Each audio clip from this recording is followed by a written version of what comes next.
Nah, ini nak terang. Maknanya segala hukum yang ada dalam Quran ini kita kena berjalan. Kalau kita tak berjalan, kita zalim. Kalau kita ekal, kita kufur. Kalau kita sengaja berbelik-belikkan keadaan, kita fasik. Wa man lam yakum bima anzalallah fa ulaika humul kafirun. Orang yang engkar hukum hudud dalam Quran, mereka adalah golongan kafir.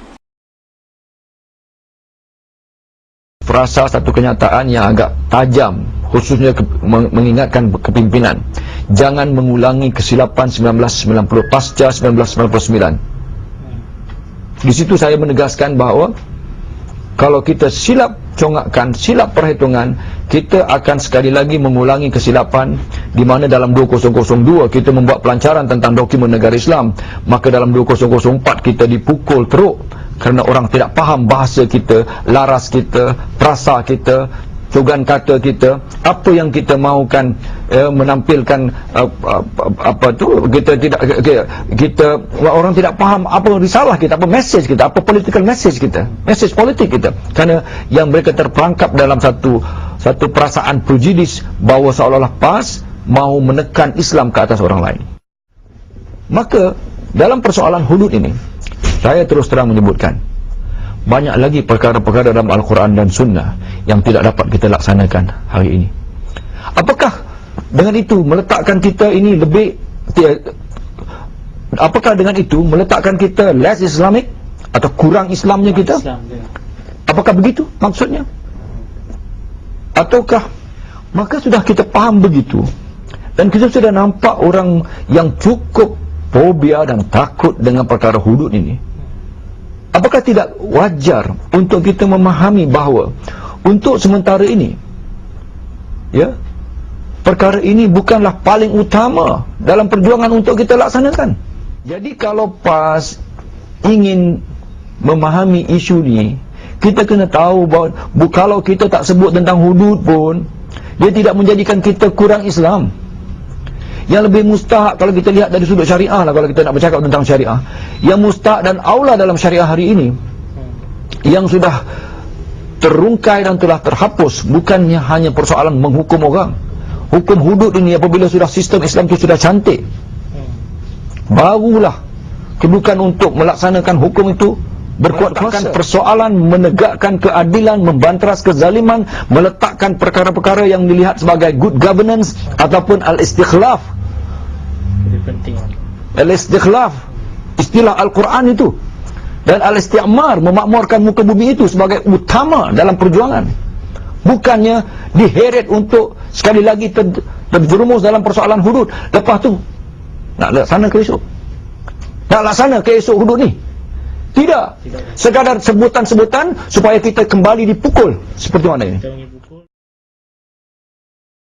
Wajib. Wa man lam yahkum bima anzalallah fa ulaika humuz zalimun. Tahu dah hukum kita dalam Quran, tak mau buat juga, mereka lah golongan-golongan yang zalim.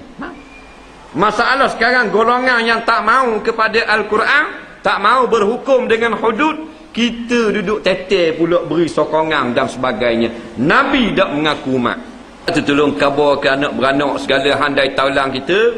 Tak bahaya yang ada sekarang. Seperti mana yang Dr. Yusuf Qardawi sebut, dosa umat Islam yang paling besar sekarang membiarkan sekular meranapkan hukuman hudud, dipijak-pijak di bawah. Membiarkan manusia meninggalkan ajaran Al-Quran, membiarkan hukum Al-Quran tidak dijadikan perlembagaan dalam negara. Kita biar, kita berdosa besar di hadapan Allah Subhanahu Wa Taala. Sebab tu ada orang nak kembalikan hudud, qisas dan segala hukum dalam Quran supaya bertakhta semula dalam negara, maka kita tidak ada pilihan, melainkan wajib kena sokong. Lepas tu nak laksana ke esok, nak laksana ke esok hudud ni? Tidak. Dia jadi ahli politik, dia politik saja. Sedang dia lupa dalam Islam ni ada akhlak, ada adab. Dia tak boleh maki orang, dia tak boleh celah orang. Dia merangkumi. Jadi dia telah sempitkan ruang Islam itu. Jadi negara Islam kelihatan oleh setengah pihak sangat menakutkan. Saya tak tahu, saya fikir kita ada banyak lawyer-lawyer yang hebat. Pak Wan ada. Saya fikir benda yang sama mungkin Pak Wan mendengar kan.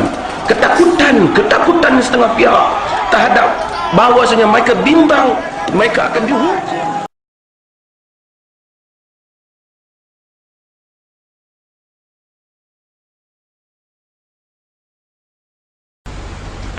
Sedangkan tuan-tuan, bila kita baca peranan Nabi ni rahmatan lil alamin, rahmat untuk sekalian alam. Saya sebut pada negara Islam ialah negara yang aman. Orang atas dan bawahnya diberi keadilan yang sama. Rakyatnya hidup dalam keadaan kasih sayang, hormat menghormati, tuduh menuduh dan fitnah memfitnah sesama rakyat adalah dilarang. Perkataan yang buruk dihukum sehingga adanya hukuman qadzaf, iaitu orang yang menuduh orang lain berzina. Bukan orang berzina saja dia marah, tuduh orang pun dia dihukum. Tolong menolong, sayang menyayangi, negara yang sangat pemaaf, membuka ruang untuk manusia ini tidak dihukum tetapi lebih banyak untuk dididik, ditolong yang miskin, dibantu yang susah, dihalang yang zalim, ditegah yang bermaharajalela, yang muslim dan yang kafir. Selagi mana mereka taat kepada pemerintahan negara Islam itu, mereka semua mendapat rahmat. Tapi unsur ini bukan kita tunjukkan. Kita sentiasa bila cakap tentang kenegaraan, hukum dan hukum. Sedangkan hukum itu satu juzuk yang kecil. Undang-undang adalah satu juzuk yang kecil, tapi perasaan Islam, dalam Islam ada adab. Ini masalahnya. Apabila orang bercakap tentang ekonomi Islam, dia bercakap tentang politik Islam, dia jadi ahli ekonomi. Dia lupa tentang semuanya tentang ekonomi. Dia tahu bahawa hidupan ini bukan ekonomi saja, ada kerohanian, ada bagai lagi.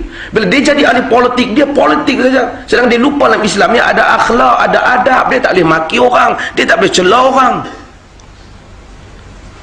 Ia merangkumi. Jadi dia telah sempitkan ruang Islam itu. Jadi negara Islam kelihatan oleh setengah pihak sangat menakutkan.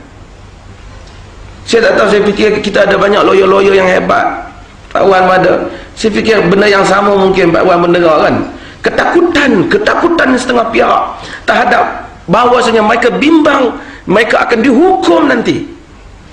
Sedangkan kita tahu dalam sejarah Islam, orang Kristian meminta supaya kerajaan Islam menaungi negara mereka kerana keadilannya, kerana rahmatnya, kerana tidak menindasnya, kerana semua orang merasakan dia dibela. Sebab itu antara ucapan Abu Bakar apa yang kata, sesungguhnya orang yang kuat di sisi kamu adalah lemah di sisiku, dan orang yang lemah di sisimu kamu adalah kuat di sisiku, sehingga aku memberikan hak kepadanya dan aku menghalang yang zalim itu menindas orang yang lemah daripadanya.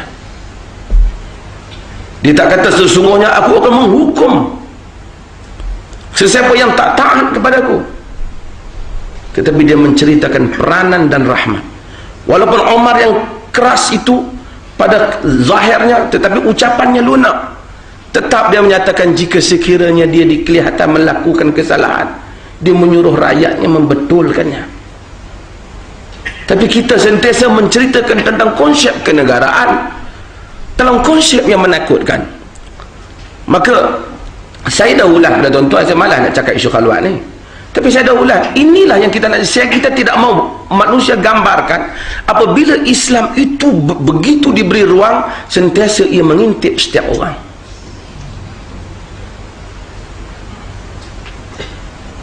Kita ingin beritahu Islam itu apabila diberi ruang, ia memaafkan ramai orang. Kerana maksiat ini ada dua.